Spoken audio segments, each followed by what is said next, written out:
Monday Night Raw, Monday Night Raw. What do I have to say as in regards to Monday Night Raw itself? You know, it's been a long weekend of wrestling from NXT Takeover Chicago to Money in the Bank last night. And yes, there are a lot of questions to be, asked from Money in the Bank last night. And how are they going to do this? Because I didn't think Money in the Bank was a very bad pay-per-view, but a lot of decision makings and a lot of some matches were kind of shitty last night.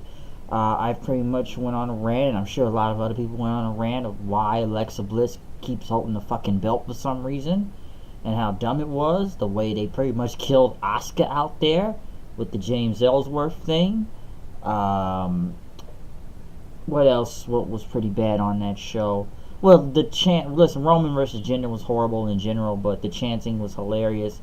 Sammy versus Bobby was a waste of time, and it's a lot of things you could say from Money in the Bank last night that was shitty, and a lot of it was. I just felt like that whole women's title thing took the cake for me with Bliss winning. But Grand Rapids, Michigan, we kicked off Monday Night Raw, and Kurt Angle was out there with the case, the Money in the Bank briefcase, and the women's title as Alexa Bliss was the new champion.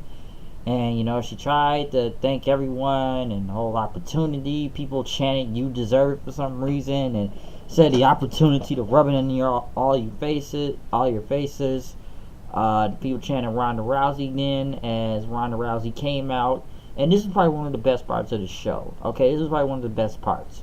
Rousey came out pretty much with purpose, pissed off, going to the ring, as Kurt Angle had to hold him back, as Bliss pretty much called out Rousey then, and said, talked about all the bruises from that Money in the Bank briefcase, saying like this isn't UFC and this is WWE. You need to know which one it is, and that it was 100% legal for what I did last night. Ending a DQ, but Bliss pretty much said, Rousey was seconds from winning gold, but wasn't gonna happen, and pretty much Bliss said that people are now asking about headlines about her being, interviewed by ESPN and other things because he's the Raw Women's Champion, and she's the Raw Women's Champion, and that Ronda Rousey is an overhyped rookie, and this pretty much pissed off Ronda Rousey right here, which Rousey just took out Alexa Bliss, started beating her to the ground, trying to punch her. Pretty much it's a judo throw on Kurt Angle, nearly knocks him, and then just takes the Money in the Bank briefcase and just starts beating Alexa Bliss with it, and then starts beating Kurt Angle with it too, which I think fans are a little confused. All right, I know Kurt was in your way, but then she just starts beating the crap out of Kurt. But I guess she was blinded by rage and beating up Kurt Angle with it, and the referees tried to break it up. Next thing you know, she just starts pulling off a whole bunch of martial arts, punching, kicks, taking down the referees, and beating the hell out of everybody. And then next thing you know, she picked up Bliss and pretty much hit like a gut wrench powerbomb, but she looked really great, by the way, through the table. Okay, and people went nuts. Listen, if they made Ronda Rousey like a badass right here. Okay, this was great. This was a good thing to watch. But then Rousey pretty much since she attacked Kurt says you need to know the difference, so I'm suspending you for 30 days. Okay, and I guess this was a way to write Ronda Rousey off of TV. That was pretty much the thing they were going with here. And I guess it's supposed to be a rematch at Extreme Rules between Alexa Bliss and Nia Jax, which I don't really want to see again in general, because you just look at the logic of this whole thing. It's ridiculous. Come on, Jax finally beats her and still loses the Bliss in the end, and what are we going to see this time? This is dumb. But then, and we don't know who could win, but I think they're probably holding off Ronda Rousey, at least giving a reason instead of her just disappearing out of nowhere. They say, okay, she's gone for 30 days. It's like Brock when he beats up people. He gets suspended for a long amount of time, and I'm sure she'll be back nearly by SummerSlam, and they'll set up a match for that. I don't really want to see Alexa Bliss versus Ronda Rousey, and maybe it could be good, but in all honesty, Ronda Rousey should be beating Alexa Bliss in like literally seconds or a minute at most. Okay, it's gonna look real silly. I don't think this looks real silly if Bliss is beating up Ronda Rousey in a match. Okay, how dumb would that look? So hopefully the title's off of her, because like I've said it before, I still think it's some type of favoritism. I don't know what they see in Alexa Bliss that great, and I know the Alexa Bliss fans or the marks or whatever on there. I've dealt with this before online and in person, so they will defend her to the death. But I am just really still confused why she even the champion again. But Rousey did look great, and then Renee Young tried to ask Rousey, "What are you gonna do?" You know, I'll be back in 30 days, and I'm gonna pretty much tear Alexa's pink hair, her pink hair, and kick her ass pretty much. So this was good. This was really good for like the first 20, 30 some minutes of the show. Next thing you know, Seth Rollins came out. As people chanted "burn it down." He had an open challenge for the Intercontinental Championship, and Dolph Ziggler and Drew McIntyre came out, which Dolph Ziggler was the person I was going to challenge with Seth Rollins. This was a good match, I will say that. Really good. I did enjoy this match. I liked that whole suplex thing when they fell out of the ring. It was good, and it was kind of like the same finish last night, though. Seth did hit the buckle bomb, but Drew tried to get involved. Seth started punching Drew, and it was like that same roll-up thing you saw last night with Elias when they were doing that. But Ziggler was able to pretty much reverse it, and he got the win and becoming the new Intercontinental Champion, which Rollins pretty much got pissed. And next thing you know, Ziggler and Galloway hit that zigzag Claymore kick finisher. Now, I will say this. I'm very surprised that Ziggler is the champion again, a 6-time Intercontinental Champion. They're still a tag team. I don't know if they're really still going for the tag titles, but it's like, I don't know, man. I'd rather have seen Galloway do this, but maybe they want to save Galloway for a later, bigger date, unless they're going to do something. One's going to turn on the other, and there'll be a one-on-one between them two. But I was really surprised to see Seth lose it. Then again, I also kind of surprised they just didn't go to Elias winning the title on a Sunday. Maybe they're still saving it for him. I don't know, because even I thought he could have got the win last night. Then just literally Ziggler, just literally out of the blue, Dolph Ziggler just wins. Like that was just so strange to me. So I'm sure it'll be a rematch for this, but this was just odd. But it was still a really good match though. But honestly, and that was the first hour of Raw. Let me point that out too, okay? Because then they pretty much interviewed Ziggler and McIntyre, said they're taking over. This is our show. We're taking many titles as we can. So they're still a tag team here, folks. But in that first hour of Raw, that's when the show was really good, okay? And this is where it kind of started to steadily go downhill more and more and more. So the show was starting to pretty much kind of go down after that. The Rousey thing, destroying Bliss and kind of Kurt Angle out there, that was really great. Seth versus Ziggler, even though I didn't really expect a title change really, this was still a really, really good match. I will admit that. But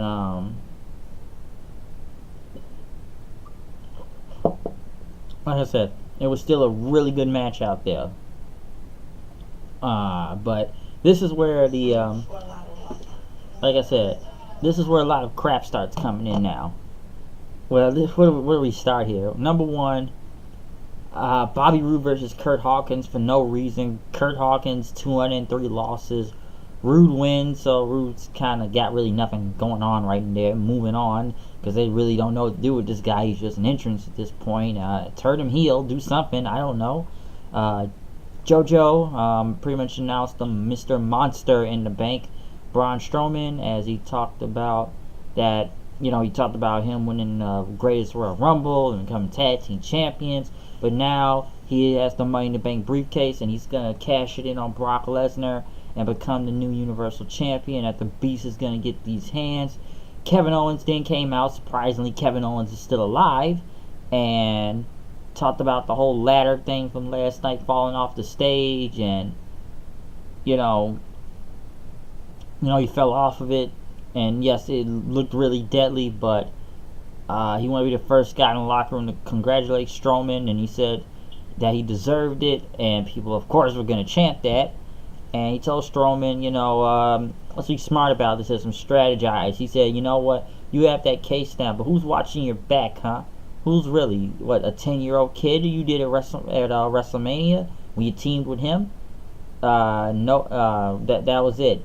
And Owen said he had Sami Zayn, but Sami Zayn is injured because of Bobby Lashley. We don't know when he'll be back. But he says, me and you could work together. We don't have to be friends, but if we watch each other's backs until, he can cash it in, Strong can cash it in, and the whole Universal title, that I can get a one-on-one match with him. Owens said, I don't want to get these hands, so people chant shake his hand. He wanted to shake his hand. Owens shook his hand, but Strowman pretty much held on to him and was going to power slam, but he got out of there. This was an odd segment, really, just because Kevin Owens spent multiple weeks trying to plan against Strowman, but I don't know where this is going. It's not like these two are going to team up. Is it going to be another one-on-one match? Most likely, because all we've seen is Strowman kill Kevin Owens multiple counted times. That's what we saw, and it continues to go. So it was kind of an odd promo from there. Sasha Banks was pretty much still kind of pissed off from last night, as Bayley pretty much, tried to say sorry what happened last night, but she needed her to team with her to go against the Riot Squad for what happened last week. So they were going to team up later on. Matt Hardy and Bray Wyatt were in the ring. We're about to go against Heath Slater and Rhino until the B team came up. Curtis Axel tried to beat Matt Hardy, trying to say delete, and Bo Dallas, he is that is Bray Wyatt's brother, so he can do a really good impression of him. But then he says, "Screw this, we're coming for the tag team titles." And I don't know, man. They were trying to be funny with this and do mind games, but it was just kind of like it was kind of whatever. Doesn't really much to say from here. Then the Hardys won. Hardy and Bray Wyatt won. That whole kiss of deletion, twist of fate, whatever, win the match, boom, boom, boom, moving on. And I will say I watched the Hardy 24 documentary they did in WWE. It was pretty good. I was surprised that they did even show the broken gimmick on there, but at least they credited TNA of the GWN footage that they borrowed from them. And it was a good documentary. This is nothing new I really haven't heard on the Hardys before. I know about the whole drug addictions they've had in the past and the issues and stuff, so I've known about that multiple times, and Jeff's recent arrest, DWI arrest, so I pretty much know what has happened many times with the Hardys because I've seen these things in the news about the story. But it is a very good documentary to go watch. I recommend go watching it. But as for the tag teams itself, I don't really care for really either team. Both of them are just kind of cold. Like I said, the B team is the only team they've really built up around here. Hardy and Bray Wyatt, I forget they're the champions sometime. The constable, known as Corbin, told Kurt Angle that Stephanie McMahon was pleased with what happened with old Rousey. But as Kurt Angle started saying, like, you tell Stephanie this, which pretty much she was on the phone, and as he had to say, I'm listening, and with the commercial, as there was going to be some big plans tonight. So he had to run everything like Corbin. Jinder Mahal and Sunil Singh came out as that the winds of change of Money in the Bank, and that Roman Reigns may have won the match, but Jinder has won a battle of self-improvement, and that Roman is angry and bitter, and like the fans, but he has found tranquility. He is, well, I'm not gonna say tranquilo, but tranquility, and he pretty much said that he's committed change, like his opponent Chad Gable, which Jinder beat Chad Gable. Isn't this what they did before he was getting his push to become the WWE champion? Wasn't he trying to go around doing this whole enlightenment thing and trying to say that he has found peace and tranquility? I don't know, what is he trying to do here? I don't get it. I feel like he did this before. Like, you can go back and look. This is the kind of gimmick he did before he was even being pushed towards the WWE title. So this was like beforehand. I don't know. Is he gonna have a third eye? Like, what is some type of spirit thing Jinder's doing? I don't get this. I don't understand. It's ridiculous. The Riot Squad went against Sasha and Bayley. I don't know, man. This is just, I don't know when they're gonna pull the trigger on this. Listen, the Riot Squad got the win. Bayley was trying to, you know, kept getting distracted by Logan, which, you know, Liv Morgan got the roll up win on Sasha. And then next thing you know, Bayley tried to help Sasha and tried to, you know, get her, but Sasha kept pushing her away. And then they to the stare down, which Sasha pretty much pushed her to the ground. And then they argued backstage. Then where Bayley just kept trying to say like, "I need to talk to you," and you know, Sasha said, "We're finished." Bayley says, "I'm not finished." Bayley pretty much starts spinning, just starts hitting her then, and then they brawl. And then next thing you know, Banks actually got the better of it, and you know, Sasha left, and Bayley was just lying on the ground. And listen, are they ever gonna pull the trigger on this? Like literally, this is the longest feud they have dragged out. Like, who's turning heel? Who's turning face? Who's turning heel? Who's turning face? Which one's gonna turn heel? It's like one week you got one turning heel almost every other week. And it's like Bayley's just passive aggressive, and then almost like she looked like the heel. Like first you think Sasha's the heel in the ring when she pushes Bayley down, but then Bayley's kind of heel because she actually attacked Sasha from behind and tried to take her out, and Sasha got the upper hand. And then what's even weirder is just kind of even near the end of the the whole show, just to add this in, Sasha was headed to the parking lot with her stuff. I don't know why Sasha still has her gear on, going to get in her car. And then Bayley once again chasing after Sasha again, and I'm surprised they didn't brawl in the parking lot. Sasha said, "We're done being friends," and Bayley tried to open the car and kept hitting the window, and got a phone call. Yo, hello. Why?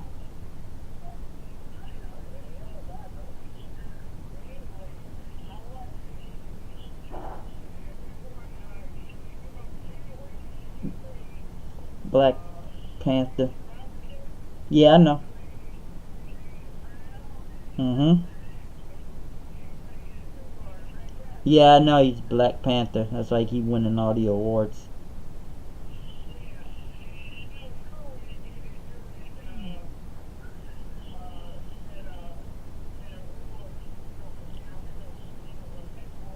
Yeah, yeah. He saved all those people.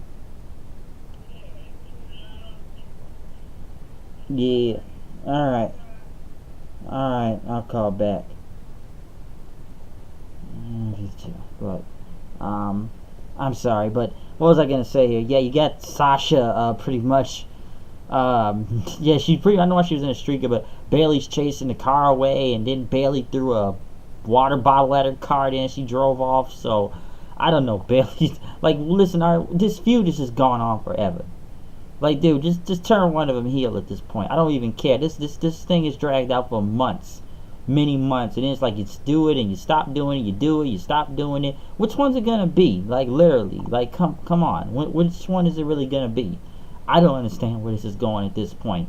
Kurt Angle then pretty much stood in the ring as he was gonna pretty much tell who Brock Lesnar was gonna face at, I guess, whatever pay-per-view for the Universal title. Next thing you know, Roman Reigns comes out and he brings back the whole "I beat him at the greatest Royal Rumble," blah blah blah. I beat Brock Lesnar. I beat Brock Lesnar, and he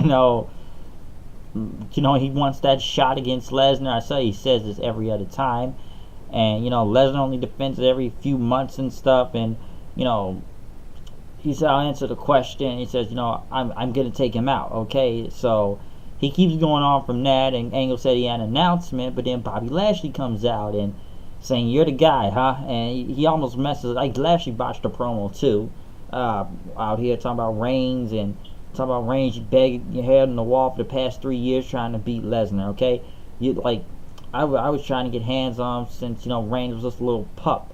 And he says, "So why don't you step aside and let someone who can beat Brock beat Brock?" He said that 2 times. And I can beat Brock and I can beat you. So Bobby Lashley can beat a lot of people. This promo was bad, but Kurt Angle said, at Extreme Rules, which was literally like last year at Extreme Rules. It'll be a multi-person match, so it will be a 5-way or 6-way for the well, whoever faces Brock, and I'm sure that'll be at SummerSlam for the Universal title. So another multi-man match, folks. 5-way, 6-way. So get ready for Extreme Rules, just like last year against Brock Lesnar. I don't know why they keep doing that. I don't know what I guess that was Kurt Angle's announcement because they never really let him say it. And then get the Revival coming out here, talking about the Revival came out and they were talking about Reigns then and Lashley, saying they don't make demands and this is our opportunity. Which the Revival said they were the best team around here, which they haven't done anything really. And now it's a tag match between Reigns and Lashley versus the Revival, which they pretty much killed the Revival out here. And Lashley getting the spear on I think it was Dash Wild after he tagged Reigns in, tagged himself in really. So I'm surprised the Revival even got a lot of some type of offense, especially over Lashley or Roman, and this didn't go quicker. But I don't know. I don't think anybody cares about any of these two guys, and the Revival are just dead, so you killed them even more just because of it. So I don't know, man. Reigns, Lashley, I almost thought it was about to be a one-on-one, but that promo didn't help. And just like I said, both guys, they just really got them in a bad spot. They don't know what to do with Lashley. Roman, at least the crowd didn't boo him out of the building like it was last night in Chicago, which the greatest chants they did last night from all those chants was just so fun to listen to last night. It was really fun. I recommend looking that up or look at my review for it. But Kurt Angle and Corbin were in the back, walking backstage. Finn Balor came and told Kurt Angle he wanted to be in that whole multi-person match, but Corbin said that you only held the title for 24 hours and we don't need a guy like you. Kevin Owens then pretty much showed up and said Corbin was right. Yeah, you're right, Corbin. And then Balor pretty much said, Owens, you don't know when Danger's standing right behind you. Strowman, Owens ran away and Strowman pretty much said, I'm here to help Finn Balor, he's my buddy. And then they challenged Owens and Corbin to a match, and pretty much Kurt Angle said this is going to be a train wreck, so get ready for that, like this show. WWE 2K19 cover AJ Styles. I don't know much about the $1 Million contest. All I know is that you win, you get to face AJ Styles one-on-one in 2K19, I'm assuming. And if you beat AJ Styles at 2K19, you win $1 million. And we know how AJ plays video games. I've seen it, okay? But I wouldn't mind really much going in for that challenge. 2K19 needs to be made by a different developer instead of 2K, because it looks like they mess up this game every year and only make slight improvements to it, where they need to revamp the entire system and change a lot of things in this game that should have never really been broken many years ago, and it's taken them this long to fix it. Okay? You should never get rid of customization mode in 2K. Should have had custom matches since 2K14. Alright, you screwed this game several times. Needs to be made by a new developer. Too many glitches, too much dumb stuff with 2K. Really. Who else did you have? No Way Jose versus Mojo Rawley? I don't care. I just don't care. Who really wants to see that? Who won this match? Mojo won. He cut a promo talking about not staying hype but staying focused. Dude, I forget Mojo Rawley's even there. I don't even know if I should even believe what he says. I don't. I really don't. I don't care. Who really cares? Seriously. I just don't. I don't know where they're going with this, so maybe something will happen, but I don't care. Elias sang a song about what would Elias do, which actually got through the full set and was a pretty catchy tune, so I actually did enjoy that song. Like I said, I did enjoy that song. Seth Rollins didn't pretty much got his rematch next week for the invoking his rematch calls for the Intercontinental title next week against Dolph Ziggler, so get ready for that. Spider-Finn, yes, Spider-Finn, Spider-Man Finn Balor outfit, and Braun Strowman went against the Walmart Constable restaurant manager, waiter, Corbin. They have no gear for him. Yes, they have no gear for Corbin, so he wrestled in suit pants and a shirt and a vest. So he pretty much wrestled in some like his suit-like clothes for some reason. And Owens. Listen, there wasn't much to say from this tag match. Corbin and them got the win after Strowman did his whole running in the Owens thing through the timekeeper's area, which I swear he threw Finn back and forth just to get a tag half the time. Finn was gonna hit the coup de grace, but Corbin got up, knocked him off the ropes, and hit him with the end of the day's finisher. Listen, I don't know when they're gonna get this guy some gear or whatever, but he looks like a restaurant manager or waiter out there in a wrestling match for some reason. Some say he could be Roadkill from ECW, but he just looks like someone I see work at Walmart, like an assistant manager. I don't know why, or maybe a school teacher. I just don't get where they're going with this with him. And this was the main event, and this crowd really kind of got dead after the first hour too, and I don't blame them. Like, this crowd was like dead, super dead. They were like literally sleep. It looked like throughout most of the rest of this show. So, like I said, the first hour was really good, but after that, everything just kind of started hitting the fan after that. So that's when the show kind of went down and got worse and worse and worse and worse and worse and worse. So I don't know where they're going with this, but I don't know. Raw was just still garbage. Like I said, the best things of the night was the Ronda Rousey segment at the beginning and the Intercontinental title match, and I thought it was pretty good. And it was, like I said, it was very surprising to see Ziggler win. I will say that. But everything else from the Roman and Lashley promo, the odd feud now, if they ever turn one of them heel with Sasha and Bayley, I just don't know where it's going at this point. The Constable, Spider Finn, I don't know where a lot of this is going, but Raw, like I said, first hour was good. Everything else was just got kind of nearly garbage after that. Just really, really bad. Bad to worse, especially near the end, and the crowd was just dead at that point. But, like I said, this is my review for Raw. Check out my live reactions for Money in the Bank and NXT TakeOver Chicago. Both reviews of both shows, Money in the Bank and NXT TakeOver Chicago. Check those out. Comment, subscribe. You know it's me, the HWD. Come here with the news and reviews. Know I am. You know what I do. Came and I saw. This is my review of Monday Night Raw. Peace.